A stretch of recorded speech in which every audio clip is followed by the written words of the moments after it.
एक दिन तूफान कम हो जाएगा, एक दिन तूफान कम हो जाएगा, खुद बखुद पाषाण नम हो जाएगा, स्वर्ग चूमेगा धरा के बढ़ चरण, आदमी जब आदमी बन जाएगा। अगर आदमी सचमुच अच्छा आदमी बन जाए तो घर, परिवार, समाज, देश, विश्व की अनेक समस्याओं का समाधान अपने आप हो जाए।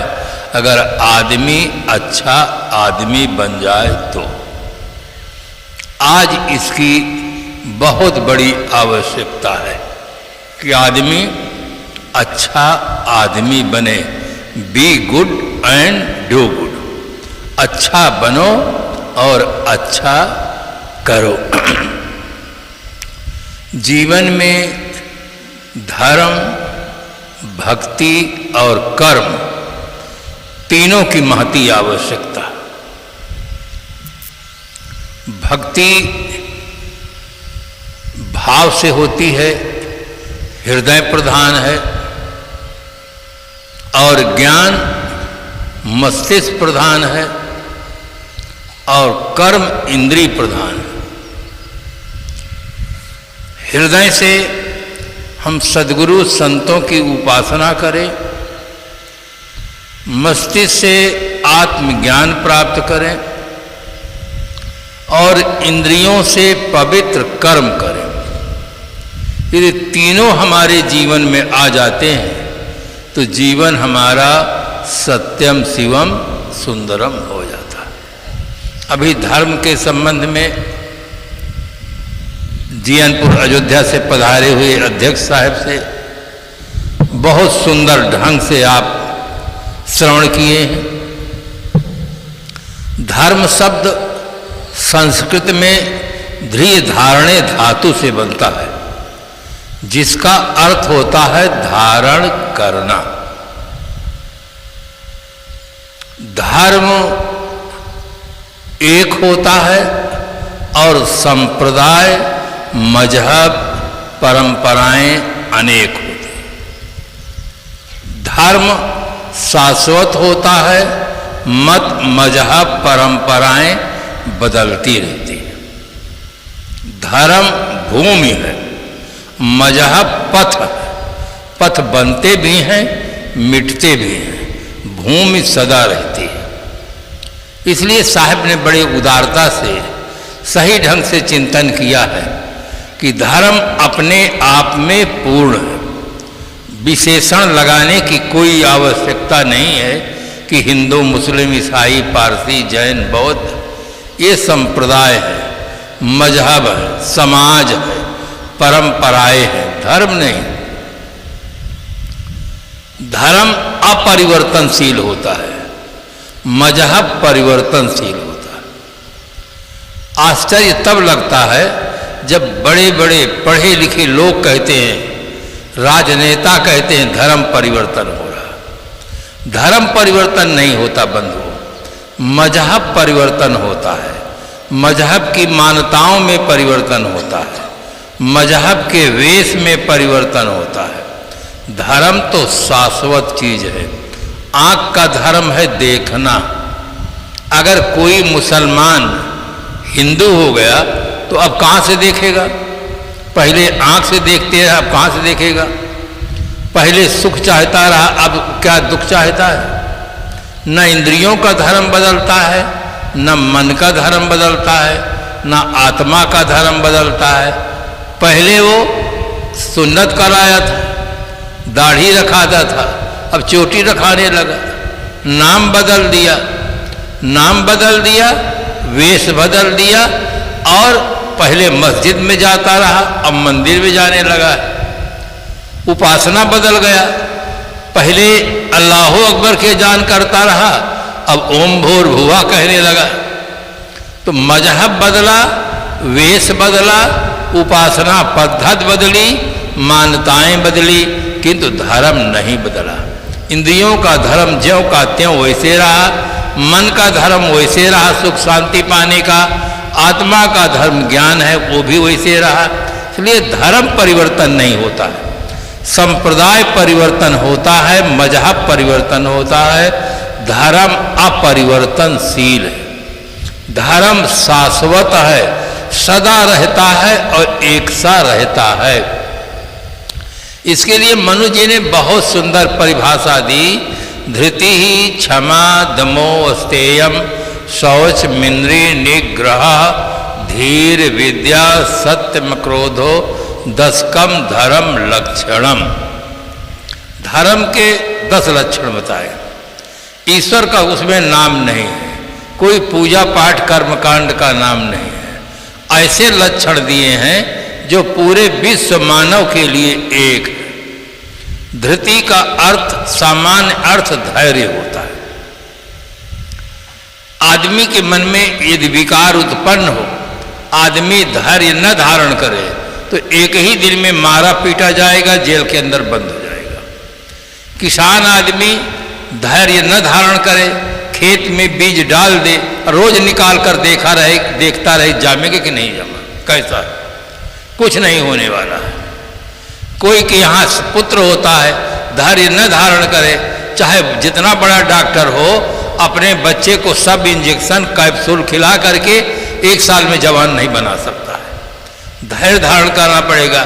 चाहे प्रिंसिपल का ही लड़का हो, 1 साल में पढ़ा कर उसको BA में नहीं करा सकता है। हर क्षेत्र में धैर्य की आवश्यकता है। धर्म का मूल आधार धृति बताया गया है, धैर्य बताया गया है। और वेदव्यास जी ने उसका बहुत विशाल अर्थ किया। श्रीमद् भागवत महापुराण में उन्होंने अर्थ किया, जिह्वोपस्थ जयो धृति ही।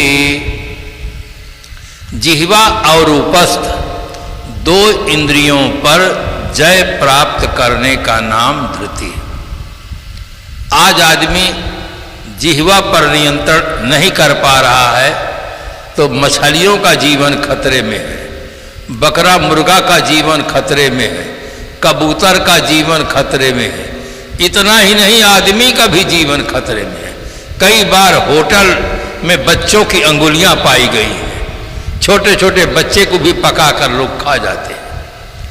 आदमी अपने जिह्वा पर नियंत्रण नहीं कर पाने से दुर्व्यसन की समस्या खड़ी हो गई है।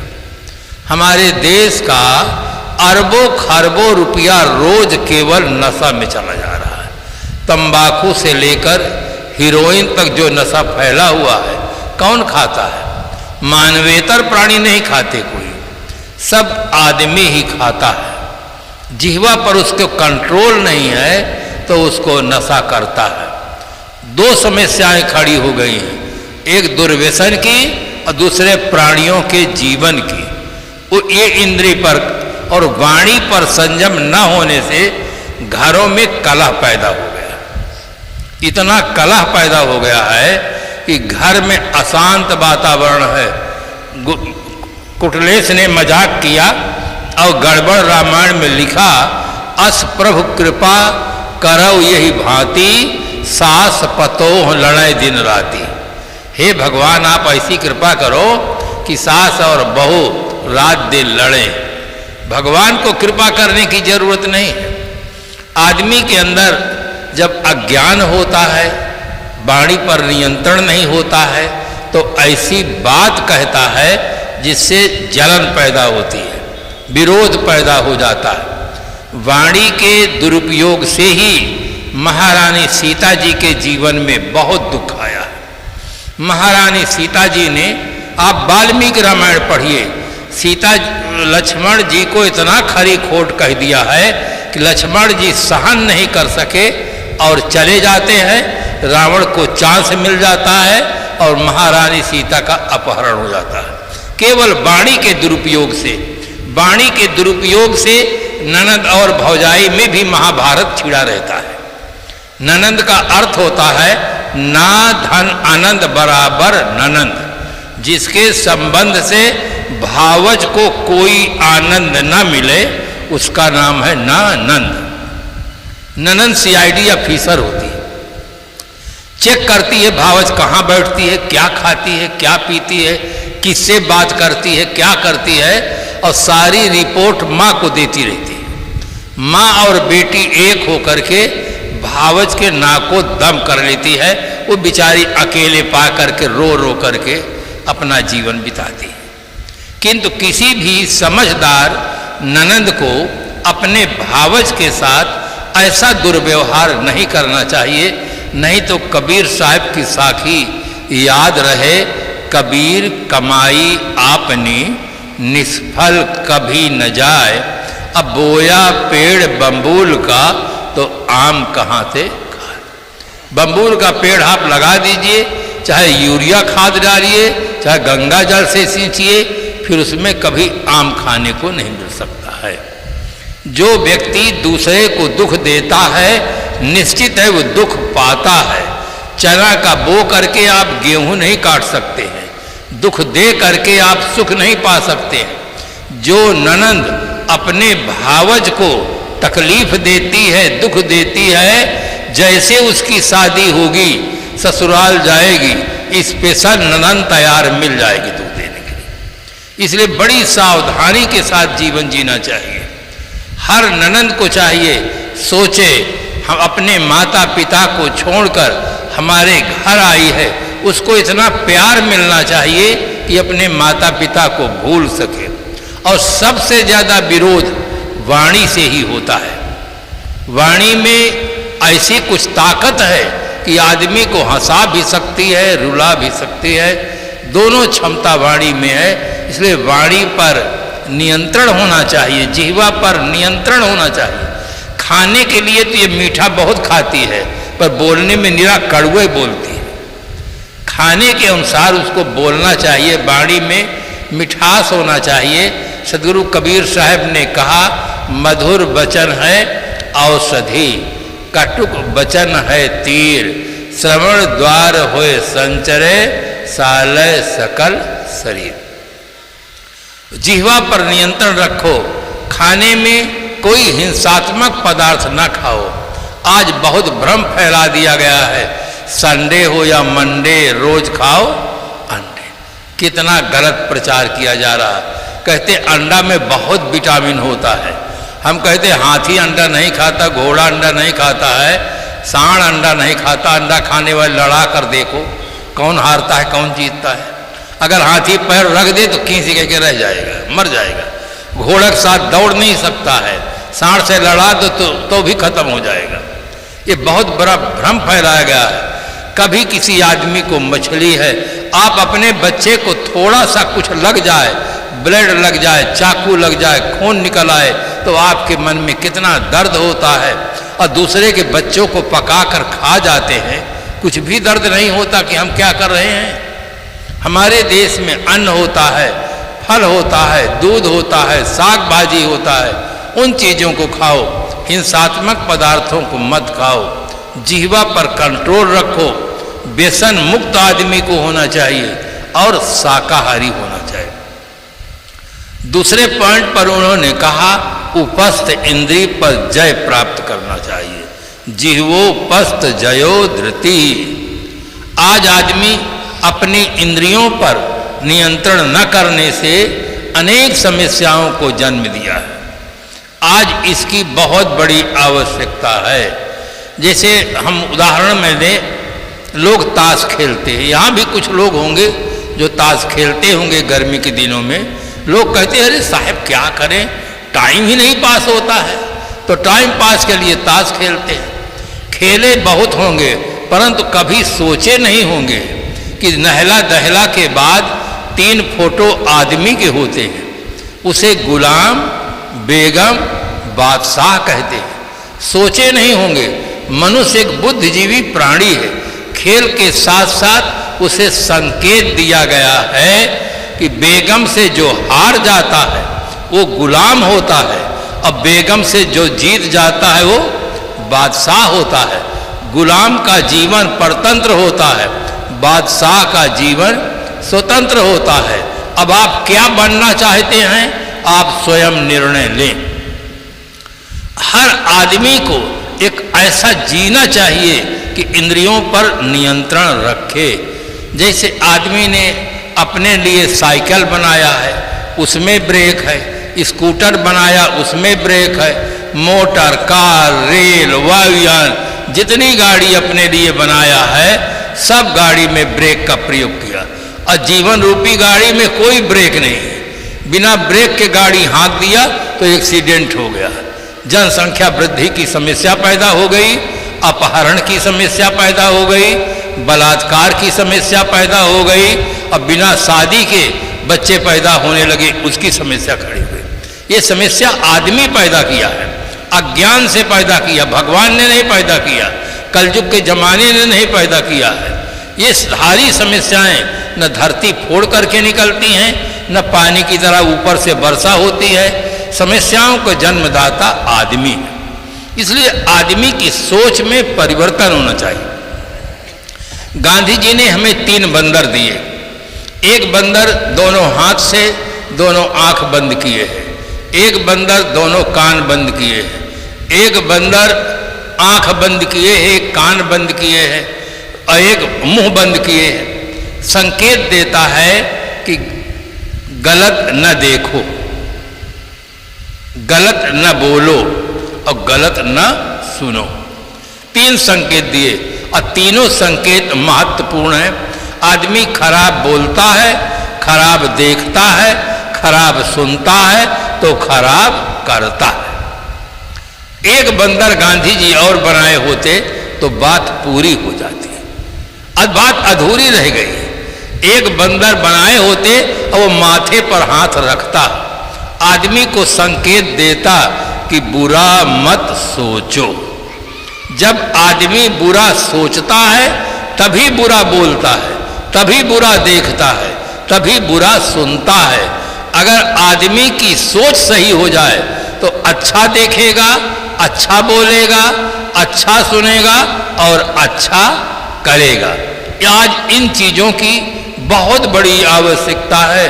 आदमी की सोच सही हो जाए, और सोच सही नहीं होती है तो जीवन में सुख शांति नहीं मिलती है। मूल चीज है सोच। आज हम देखते हैं कैसे उस स्थिति है। एक आदमी था और पैदल चल रहा था, घड़ी बहुत तेज चलती, पैदल चल रहा था और उसके पास नई साइकिल थी। नई साइकिल थी और पैदल चल रहा था। रास्ते में एक सज्जन मिले, उन्होंने कहा श्रीमान जी आपके पास साइकिल है और नई साइकिल है, आप पैदल क्यों चल रहे हैं? अरे साइकिल इसलिए लोग रखते हैं अपने गंतव्य स्थल पर जल्दी से पहुंचने के लिए, और आप पैदल चल रहे हैं, क्या इसमें हवा नहीं है क्या? उसने कहा हवा तो है। फिर उसने पूछा क्या इसकी गद्दी ठीक नहीं है क्या? कहा गद्दी भी ठीक है। फिर उसने पूछा क्या इसका ब्रेक सही नहीं है क्या? कहा ब्रेक भी सही है। कहा बड़े आश्चर्य की बात है, इसमें हवा भी है, गद्दी भी सही है और ब्रेक भी सही है, फिर आप पैदल क्यों चल रहे हैं? तब उसने बड़े गजब का उत्तर दिया। उसने कहा इसमें चैन नहीं है। उसने कहा इसमें चैन नहीं है। ये केवल साइकिल वाले की कहानी नहीं है, हमारी और आपकी भी है। पत्नी भी है, पति भी है, बच्चे भी हैं, धन भी है, मकान भी है, परंतु चैन नहीं।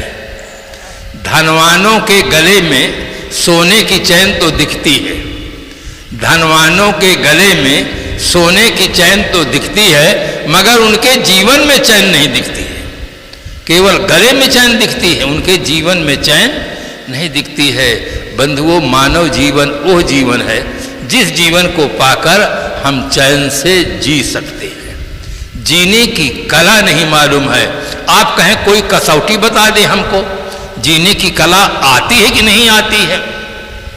क्योंकि एक शायर ने साफ शब्दों में कहा, सीने में सीने को जो सीना नहीं जानता, सीने में सीने को जो सीना नहीं जानता, गर सांच पूछिए मुझसे तो जीना नहीं जानता। तो उसने पूछा जीने की कसौटी क्या है? जीवन को निर्विकार बनाकर अपने में मस्त रहना जिनको आ गया, जीवन को निर्विकार बनाकर अपने में मस्त रहना जिनको आ गया, ये हकीकत है जहां में उनको जीना आ गया। ये जीने की कसौटी है। जीवन हमारा निर्विकार हो, अपनी सत्ता का बोध और अपने में तृप्त हो, अपने में मस्त हो। गीताकार ने लिखा, यस्तु आत्म रतिरेव स्यादात्म तृप्तश्च मानवः आत्मन्येव चा संतुष्टः तस्य कार्यम न विदति। जो मनुष्य अपने आत्मा में प्रीत करता है, तृप्त रहता है, संतुष्ट रहता है, तस्य कार्यम न विदते, उसके लिए कोई कार्य शेष नहीं। संत सम्राट सदगुरु कबीर साहब ने कहा, जो तू चाहे मुझको छाण सकल की आस, मुझ ही ऐसा होए रहो, सब सुख तेरे पास। मेरे पास नहीं कहा। बहुत बड़ा सौभाग्य है कि हमें विवेकी सदगुरु मिले, संत मिले। साहब ने बहुत साफ शब्दों में कहा, भूल मिटे गुरु मिले पारखी। पारखी गुरु मिले तो भूल मिट सकती है। भूल क्या है, मैं इसे उदाहरण दूं जिससे सबको थोड़ा थोड़ा पता चले। कुछ बहनें थीं, अपने सहेलियों से मिलने के लिए गई। संजोग से रविवार का दिन था, छुट्टी का दिन था। मिली, नमस्ते करती हैं, कुशल मंगल पूछती हैं। जहां दिल मिलता है वहां दिल की बात होती है। उन बहनों ने पूछा कि ये बताइए कि आप पति देवता कैसे हैं। कहने लगी, पति देवता तो अच्छे हैं, परंतु, ये परंतु बहुत खतरनाक शब्द है। एक छात्र का पिता निवेदन कर रहा था, गुरुजी हमारे बच्चे को सब कुछ पढ़ाना, किंतु लेकिन परंतु बट अगर मगर तगर नहीं पढ़ाना। कहें क्यों गुरुजी, ये तो कंजंक्शन है, दो वाक्यों को जोड़ता है। नहीं गुरुजी, जोड़ने के साथ साथ तोड़ता है। जिस बात में किंतु लेकिन परंतु लग जाता है तो बना बनाया काम सब बिगड़ जाता है। आप लोग रामायण के प्रेमी हैं। रामायण में आप प्रसंग देखें, जिस समय नारद जी के मन में मोह उत्पन्न हुआ था, नारद जी ने भगवान विष्णु के पास जाते हैं और उन्होंने कहा, जेहि विधिनाथ होय हित मोरा, करहु सो बेग दास मैं तोरा। हे नाथ, हे स्वामी, जिस प्रकार से मेरा हित हो वो उपाय बहुत जल्दी करो। करहु सो बेग, बहुत जल्दी उपाय करो, मैं आपका दास हूँ, आपका शिष्य हूँ। क्योंकि नारद जी के मन में बहुत बड़ी खलबली मच गई थी। गीताकार ने लिखा, वशे ही यस्येन्द्रियाणि तस्य प्रज्ञा प्रतिष्ठिता। जिसकी इंद्रियां वश में होती हैं उसकी बुद्धि स्थिर होती है। नारद की इंद्रियां नारद के वश में नहीं है, नारद की बुद्धि स्थिर नहीं है। कहते करो सुबेग, बहुत जल्दी उपाय करो। भगवान विष्णु ने कहा, जेहि विधि होई ही परम हित, नारद सुनहु तुम्हार, सोई हम करब न आन कछो, बचन नम्र सा हमारो। हे नारद, तुम हित की बात करते हो, मैं कहता हूं जिस प्रकार से तुम्हारा परम हित होगा वही उपाय मैं करूंगा। मेरी वाणी मिथ्या नहीं होगी। परंतु, वही परंतु लगा दिए। परंतु क्या लगा दिए? कुपथ मांग रुज व्याकुल रोगी, अवैध न दे सुनहु मुनि योगी। यही विधि हित तुम्हार मैं ठयऊ, कहियस अंत रहित प्रभु भयऊ। हे नारद, रोगी कुपथ मांगता है किंतु वैद्य देता नहीं है। किसी को शुगर की बीमारी हो और वैद्य के पास जाए कि आज भंडारा है, खीर बनी है, खा लें। अगर सही वैद्य होगा तो कभी नहीं कहेगा खीर खा लो। चाहे जितना प्रसाद हो मीठा खाओगे शुगर बढ़ जाएगी। रोगी कुपथ मांगता है, वैद्य देता नहीं है। तुम रोगी हो, कुपथ मांगते हो कि अपना रूप दे दे, मेरी शादी हो जाए, मैं दूंगा नहीं, ऐसा कह के अंतर ध्यान हो गए। चले, हम आप समझ गए कि नारद जी को विष्णु भगवान ने क्या कहा। नारद जी नहीं समझ पाए, बहुत गर्म हुए। बहुत कहानी तो आपको सबको मालूम है। तो इस प्रकार से मैं कहा, यह परंतु बहुत खतरनाक शब्द है। उन बहनों ने पूछा, जब पति देव अच्छे हैं तो परंतु क्या है? क्या वे सिगरेट पीते हैं? कहे नहीं। शराब पीते हैं? नहीं। तुमको पीटते हैं? नहीं। फिर परंतु क्या है? कहा वो भूल जाते हैं, भूलन लाल है। मैं सामान लिखती हूँ, पैसा बराबर देती हूँ, आधा सामान लाते हैं, आधा नहीं लाते। मैं पूछती हूँ कि आप कागज क्यों नहीं देख लिए? कहा बस भूल गया। ये भूल जाने की बीमारी बहुत है। मैं सोचती हूँ मेरा पूरा जीवन कैसे बीतेगा। हर बार ऐसा होता है। लिख के देती हूँ कि कागज देख लेना, पैसा बराबर देती हूँ, आधा सामान लाते बहन जी, यही मेरे सामने बड़ी समस्या है, यही पति में परंतु है। उसने कहा बहन तुम्हारे सामने कोई समस्या नहीं, समस्या तो मेरे सामने है। कहे बहन आपके सामने क्या समस्या है? कहा छुट्टी का दिन था, मेरी सहेली आई और घर में नमस्ते की, पति देवता को नहीं देखी, पूछे पति देवता कहाँ हैं? मैं बता दी कि उनके मित्र आए थे। मित्र ने कहा अच्छा दिन हम ऑफिस में रहते हैं, शुद्ध हवा नहीं मिलती है, आज छुट्टी का दिन है, चलो किसी पुष्पोद्यान में घूमने के लिए चलें। वे अपने मित्र के साथ किसी पुष्पोद्यान में घूमने के लिए चले गए। मेरी सहेली ने कही कि बहन फिर हम आप बैठ के यहाँ क्या करेंगे, चलो हम भी चलते हैं घूमने के लिए। संजोग से जिस पुष्पोद्यान में वे घूमने के लिए गए थे उसी पुष्पोद्यान में मैं भी सहेली के साथ पहुंच गई। जब उनकी निगाह मेरी तरफ गई तब उन्होंने कहा बहन जी नमस्ते, तुमको कहीं देखे हैं ख्याल नहीं होता है, और शादी हुए 10 साल हो गया है, 10 साल एक साथ में रहते हैं, अब अभी कहते बहन जी नमस्ते, तुमको देखे हैं कहीं ख्याल नहीं होता है। तो बताओ तुम्हारे सामने समस्या है कि मेरे सामने समस्या है? आपके पति तो केवल सामान भूलते हैं, अब मेरे पति तो मुझे ही भूल जाते हैं, अपने साथी जीवन साथी को भूल जाते हैं। ये दो भूलन लाल हो गए, एक सामान भूलने वाले, एक जीवन साथी भूलने वाले, और तीसरे सबसे बड़े भूलन लाल हैं जो अपने आप को भूल जाते हैं कि मैं क्या हूं यही नहीं जानते हैं, वो सबसे बड़े भूलन लाल हैं। देह को मैं मानना सबसे बड़ा यह पाप है, सब पाप इसके पुत्र हैं, सब पाप का ये बाप। अपने आप को शरीर मान लेना। एक आदमी था, अपनी गाड़ी खड़ी करके होटल की ओर बढ़ा, रास्ते में एक सज्जन मिले, उन्होंने पूछा आप कौन हैं? उसने कहा मैं मोटर हूं, मोटर। उसके उत्तर को सुनकर वो तो हंसा, आसपास के लोग खिलखिला के हंस पड़े कि ये कुछ पिए हुए है, होश में नहीं है। सचमुच वो शराब छक कर पिए हुए था। शराब हमारी भारतीय भाषा का शब्द नहीं है, अरबी भाषा का शब्द शराब है।